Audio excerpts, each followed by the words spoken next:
আসলে কামব্যাক যে করা যায় এটা আসলে আর্জেন্টিনা থেকেই শিক্ষা নেওয়া দরকার। সবচেয়ে কনিষ্ঠ বাচ্চার কাছে যে আসলে কেমন লাগলো খেলা? অনেক ভালো লাগছে। এই যে এত সুন্দর করে সেজে এসেছেন, এখন মিষ্টি হাসি, কিন্তু মনে হচ্ছিল যে চোখে জল নিয়ে বাড়ি ফিরতে হবে, এরকম একটা ডাউট ক্রিয়েট হয়েছিল। না, ডাউট ছিল না। সত্যি কথা বলতে আমার এটা ফিল হচ্ছিল যে আগেরবারের মতো এবারও মেসি কামব্যাক করবে আর শেষ পর্যন্ত আমরাই জিতবো। 85 মিনিটে গিয়ে আসলে সমতায় ফেরানো, মানে অনেকে বলছিল যে 100-তেই হারবে। এটাই তো মেসি, এটাই তো মেসি, মেসির ম্যাজিশিয়ান। একদম ম্যাজিশিয়ান। প্রথম থেকে আমাদের বিশ্বাস ছিল। এবং যখন গোল হলো আপনাদের সেলিব্রেশন কেমন ছিল? ও মাই গড, জাস্ট ভাষা হারিয়ে ফেলেছিলাম, মানে কথা বলার। We love you Messi. এবং এই যে ব্রাজিল ভক্তরা যারা আপনাদের আশপাশ ছিল তাদের কি অবস্থা ছিল, আপনারা কিভাবে পোক করছিল? সত্যি কথা বলতে আমার মানে এরকম কখনোই হয়নি যে আমি অন্য টিমকে পোক করব বা কিছু, ঠিক আছে। মানে আপনাকে নিশ্চয়ই করেছে। হ্যাঁ, এরকম কিভাবে হয়েছে করেছে?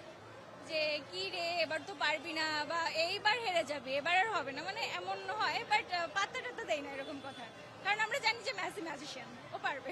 কথা বলে না ওস্তাদের মায়ের শেষ রাতে, বা কিন্তু আর্জেন্টিনা আসলে 80 মিনিটের পর কি হয়? জানি, এটাই তো ম্যাজিক, এটাই তো ম্যাজিক। এত জোশ কিভাবে পায় তারা শেষ সময়? মেসি আছে বলে, ওদের মনোবল অনেক বেশি। পুরো পরিবার সারা রাত জেগে আসলে আর্জেন্টিনার জয় দেখতে এসেছে, জয় নিয়ে ফিরছে। সবচেয়ে কনিষ্ঠ বাচ্চার কাছে যে আসলে কেমন লাগলো খেলা? অনেক ভালো লাগছে। এই যে পুরো পরিবার নিয়ে এসেছেন, মানে বলা যায় সময়টা দারুণ। আমরা অনেক আশা ছিলাম যে এবার আর্জেন্টিনা জিতবে, আর এবার আপনি ইংল্যান্ড যে প্রাচীরটা তৈরি করেছিল এই প্রাচীরটা ভেঙে আর্জেন্টিনা এবং মেসি তারা ফুল টিম নিয়ে পুরো গোলটা দিয়েছে আর আমাদেরকে খুব আনন্দিত করেছে। আমরা খুব খুশি, আর আমরা রাত জেগে আসছি। আমাদের এই রাত জায়গাটা অনেক সাকসেস হয়ে গেছে। আমরা ফুল ফ্যামিলি আর্জেন্টিনা করি আর আগামীতেও করব। আর এভাবে আর্জেন্টিনা আমাদেরকে বিশ্বকাপ উপহার দিবে, আর স্পেনকে এবার অনেক হারাবে পুরা। ড্রেস আপ দেখে আসলে আপনাদের আউটলুক দেখে মনে হচ্ছে যে আপনারা আর্জেন্টিনার ডাইহার্ড ফ্যান। 84 মিনিট পর্যন্ত যখন 1-0-তে পিছিয়ে কান্না করেছিলেন। হ্যাঁ, তখন তো টেনশনে পড়ে গেছে, হ্যাঁ হেরে যাবো নাকি। কামব্যাক করার পর অনেক খুশি হয়েছি। পরে পরে বিশ্বাস ছিল যে এখন আমরাই জিতবো, কারণ মেসি তো লাস্টে দুইটা করে মারে। আপনি বেশি কষ্ট পাচ্ছিলেন না আপনার বাচ্চারা?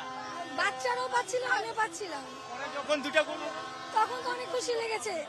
তখন তো অনেক ভালো।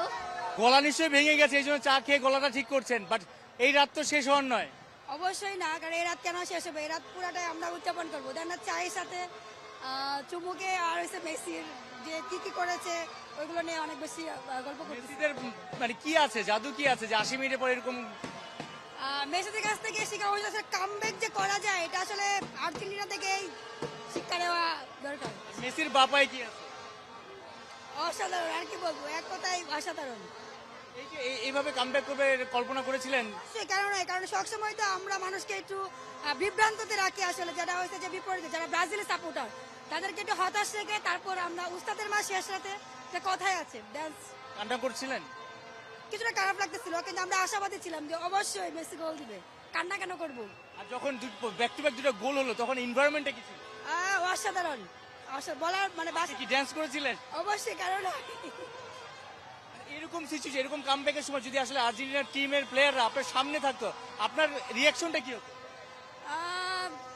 রিয়াকশন আসলে যখন সামনে থাকে তখন আসলে বলতে পারতাম। তারপরেও আজকে খুব ভালো লাগছে, যেহেতু ওদেরকে কাছ থেকে কখনো দেখা হবে কিনা জানি না, তারপরেও আমরা এত আনন্দ করছি, ওদের কাছ থেকে যতটুকু আনন্দ করতে পারতাম দূর থেকে অতটুকু আনন্দ করতে পারছি। আর্জেন্টিনা এইভাবে কামব্যাক করেছে, স্পেন দেখে নিশ্চয়ই ওদের এখনই বুক ধড়ফড় করছে। ওদের তো অবশ্যই অবস্থা খারাপ ছিল, এটা তো স্বাভাবিক আসলে, কারণ স্পেন অনেক ভালো খেলেছে, আর্জেন্টিনাও খেলছে, কারণ তারপরে যেহেতু আমরা উইনার হয়েছি, ফাইনালি স্পেনের কি হবে? অবশ্যই আমরা কাপ নিব।